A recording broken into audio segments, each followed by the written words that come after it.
ધાડ તથા arms act ગુનામાં છેલ્લા 20 વર્ષથી નાસ્તા ફરતા આરોપીને ઝડપી પાડતી વલસાડ એસઓજી ઉમરગામ તાલુકાના ભીલાડ પોલીસ સ્ટેશન વિસ્તારમાં ગઈ તારીખ 20/2/2004ના રોજ ભીલાડ હેમંતભાઈ ગેરેજ પાસે આરોપીએ રિવોલ્વર, ગુપ્તી, ચાકુ, હથિયાર રાખી ફરિયાદીને બંધક બનાવી 23,500ના રોકડાની લૂંટ કરી મારી નાખવાની ધમકી આપી ફરાર થઈ ગયા હતા।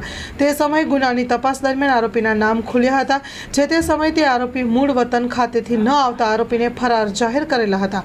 આવા ગંભીર ગુનામાં સંડોવાયેલા નાસ્તા ફરતા આરોપીઓ બાબતે ઝીણવટભરી તપાસ કરતા આરોપીઓના સગા સંબંધીઓના તેમના વ્યવસાયને લગતા માણસોની પૂછપરછ કરી આરોપીને હ્યુમન રિસોર્સથી ટેકનિકલ સોર્સથી માહિતીને મેળવી તપાસ કરતા વલસાડ એસઓજીને આ ગુનામાં નાસ્તા ફરતા 2 આરોપીને પકડવામાં સફળતા મળી છે।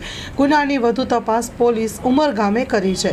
સ્ટોરીમાં આરોપી છે મનોજ પારસનાથસિંહ સીતારામ યાદવ। આ ગુનાની તપાસ અંગે કર્મચારીઓ અને અધિકારીઓ વધુ તપાસ હાથ ધરી છે। Story report by Jitendra માયાવંશી।